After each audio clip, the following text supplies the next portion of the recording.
स्वागत है आपका स्टडी फॉर सिविल सर्विसेज में। यूपी पीसीएस के आने वाले मेंस एग्जाम के लिए बेहद जरूरी, बेहद इंपॉर्टेंट, बेहद एक्सपेक्टेड, मोस्ट एक्सपेक्टेड ये एसे है। एसे विद मॉडल एसे, मतलब एसे के साथ इसका मॉडल पूरा जो है कि कैसे जो है इस निबंध को लिखना है। तो टॉपिक्स भी दे रहे हैं हम आपको, लिख के भी दिखा रहे हैं। इसकी पूरी सीरीज है ये। वीडियो को देखें, लाइक करें, शेयर करें। कोई आपका कमेंट हो, कोई फीडबैक हो, सजेशन हो तो आप प्लीज जरूर बताएं कमेंट करके। अब देखिए, यूपी पीसीएस मेंस होता है 1500 नंबर का, 1200 नंबर का जीएस, 1200 नंबर 150 नंबर का हिंदी और 150 नंबर का होता है मेंस का एसे यानी निबंध। 3 सेक्शन होते हैं निबंध के पेपर में। हर सेक्शन में 3-3 पार्ट होते हैं और हर सेक्शन से एक एक निबंध चूज करके आपको लिखना होता है। तो टोटल मिला के 3 आपको निबंध लिखने हैं पेपर में। 3 घंटे का पेपर होता है, 150 नंबर का पेपर होता है।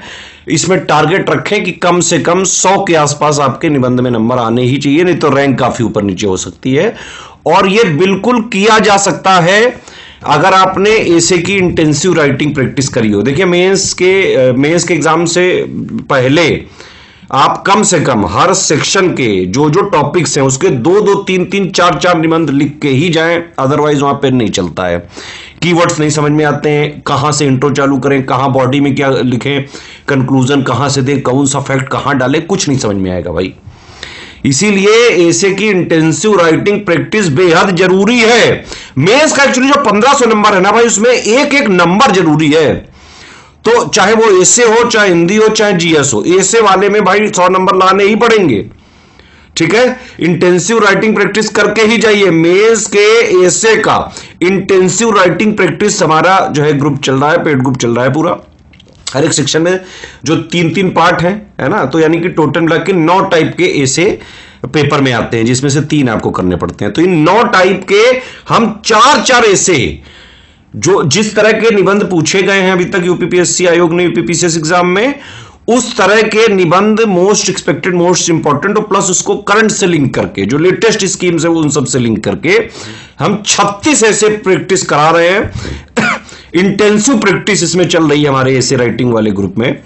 ठीक है, हर जो टाइप है उसके 4-4 ऐसे विद मॉडल ऐसे आप उसको लिख के दोगे, फिर उसकी चेकिंग करी जाएगी, जो है पूरा फीडबैक दिया जाएगा, पर्सनल गाइडेंस दिया जाएगा। इस ग्रुप को आप ज्वाइन करके एसे में आराम से 100 के आसपास नंबर ला सकते हैं। बहुत सारे लोग ये पहले कर चुके हैं। यूपी पीसीएस में आज से नहीं, 9-9.5 साल से हो गए हैं। और यूपी पीसीएस के लिए प्री और मेंस हो, चाहे इंटरव्यू तक, फाइनल सिलेक्शन तक की बात करें, स्टडी फॉर सिविल सर्विसेज से पिछले 9.5 साल से, 9 साल से अब माने कि भाई सबसे ज्यादा, चाहे प्री का रिजल्ट है, मेंस का रिजल्ट है, फाइनल रिजल्ट है, सबसे ज्यादा यूपी पीसीएस के सिलेक्शन होते हैं स्टडी फॉर सिविल सर्विसेज से। ठीक है, तो एसे को इस तरह से करें आप, है ना। और बहुत सारे टॉपर्स ऑलरेडी इस तरह से करके एसडीएम, डीएसपी और विभिन्न पोस्ट पे जो है बन चुके हैं, सिलेक्टेड है। हमारे बहुत सारे स्टूडेंट के आपने जो है वीडियोस, इंटरव्यू वगैरह बहुत देखे होंगे। ठीक है, बाकी कोई फीडबैक, कमेंट, कोई सजेशन, कुछ कहना चाहते हैं, प्लीज लिख के बताएं। मोस्ट एक्सपेक्टेड ऐसे हैं ये भाई, थोड़ा लाइक वगैरह शेयर करिए तो थोड़े और आपको दिए जाएं। निबंध लेखन की अपनी इस प्रक्रिया में आज का हमारा विषय, ये 17वां विषय है अति संभावित विषयों की सीरीज में, और यह भारत की राष्ट्रीय योजनाओं से जुड़ा हुआ है। और यह जो योजनाएं हैं ये कैसी है, तो ये विकास से संबंधित है।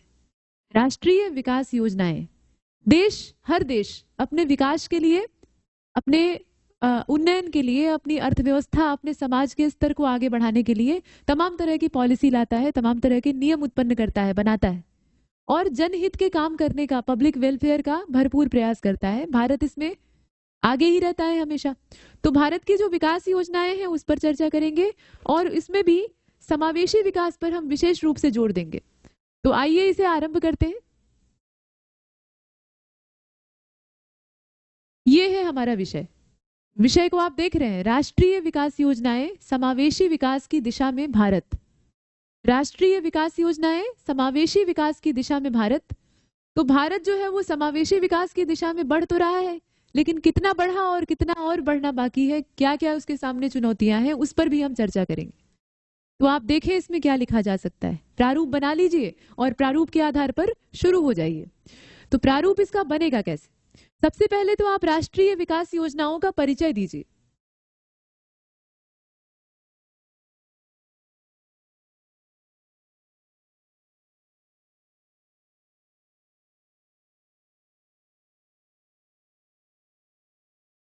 राष्ट्रीय विकास योजनाओं का परिचय।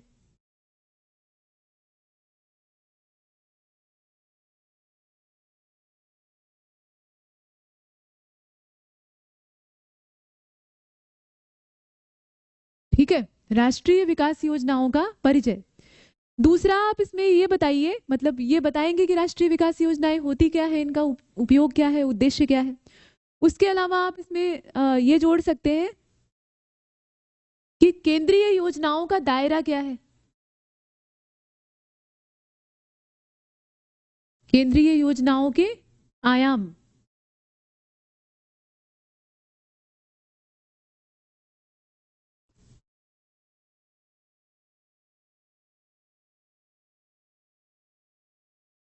केंद्रीय योजनाओं के आयाम। ठीक है, और इसके साथ साथ आप इसमें डिजिटल प्लेटफॉर्म वगैरह की भी चर्चा कर सकते हैं चाहे तो। क्षेत्रीय असमानता इत्यादि की जो चुनौतियां हैं, मतलब बेसिकली चुनौतियों की चर्चा कर लेंगे।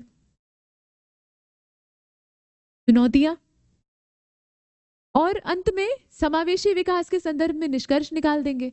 तो इसका ड्राफ्ट जो है वो तो देखने में आपको छोटा लग रहा है, लेकिन विस्तार जब करेंगे तो इसमें अच्छा खासा लिखा जा सकता है।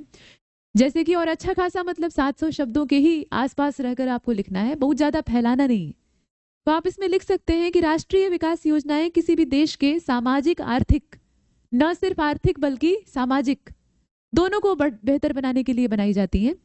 तो सामाजिक आर्थिक परिवर्तन का आधार होती है, बदलाव लाती है, अच्छा बदलाव लाती है, सकारात्मक बदलाव लाती है।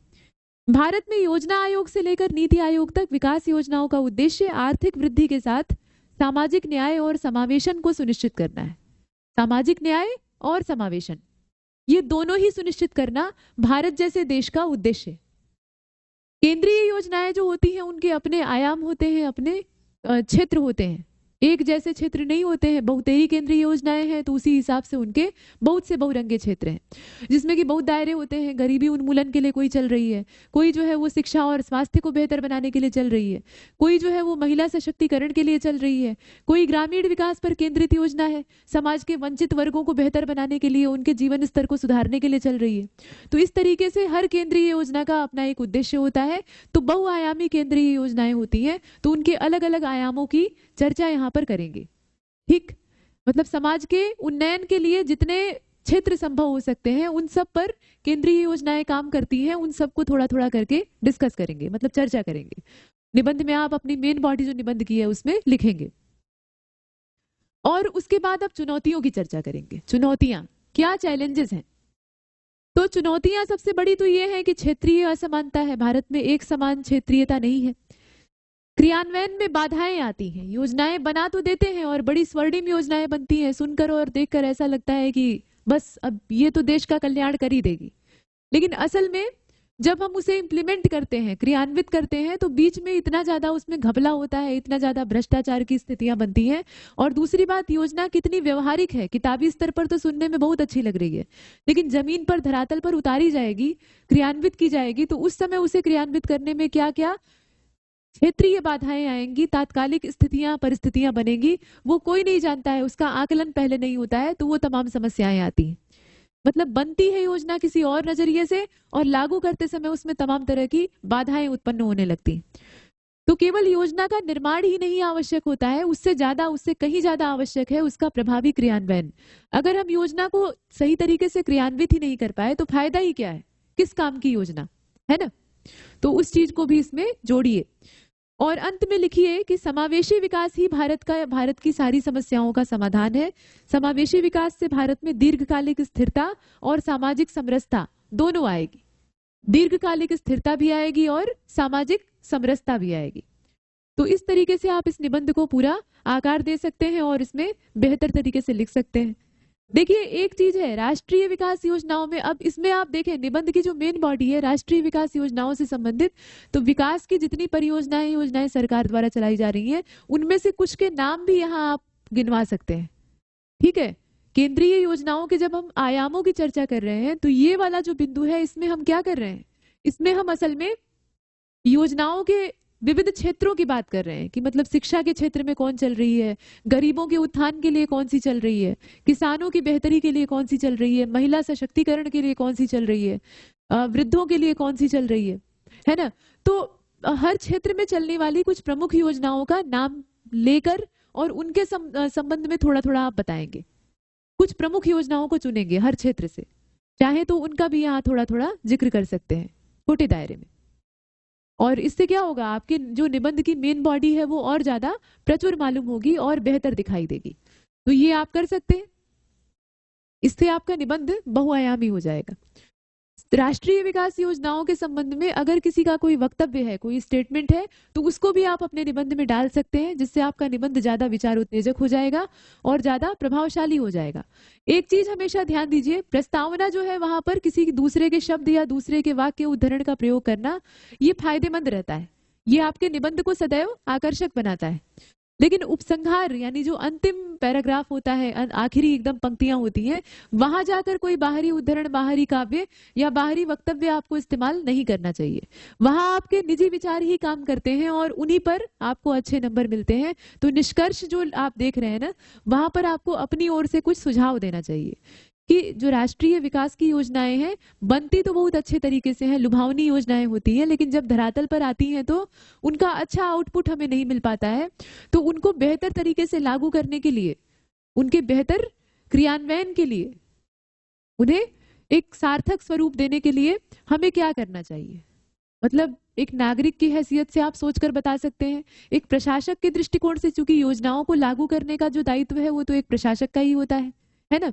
नीति निर्माता नीतियां बनाते हैं और उसमें भी जो पॉलिसी मेकर होते हैं वो उच्च स्तर के अधिकारी ही होते हैं, ठीक है। तो वहां से लेकर छोटे स्तर तक ब्यूरोक्रेसी में योजनाओं के क्रियान्वयन का उत्तरदायित्व होता है और गड़बड़ घोटाला भी इसी दायरे में होता है। तो भ्रष्टाचार को भी इसमें लिखिएगा। मतलब सिरे से ये नहीं कहेंगे कि सारे अधिकारी भ्रष्ट होते हैं, हम ये लिखेंगे कि भ्रष्टाचार इन योजनाओं के क्रियान्वयन में और इन योजनाओं की उपलब्धियों में सबसे बड़ा रोड़ा है। तो उस पर भी काम करने की, मतलब उसका भी निदान करने की आवश्यकता है। इस तरीके से आप इसके अन्य आयामों को भी छू सकते हैं, जिससे कि आपका निबंध डाइवर्सिटी युक्त होगा और बेहतर होगा। तो इसमें इतना ही।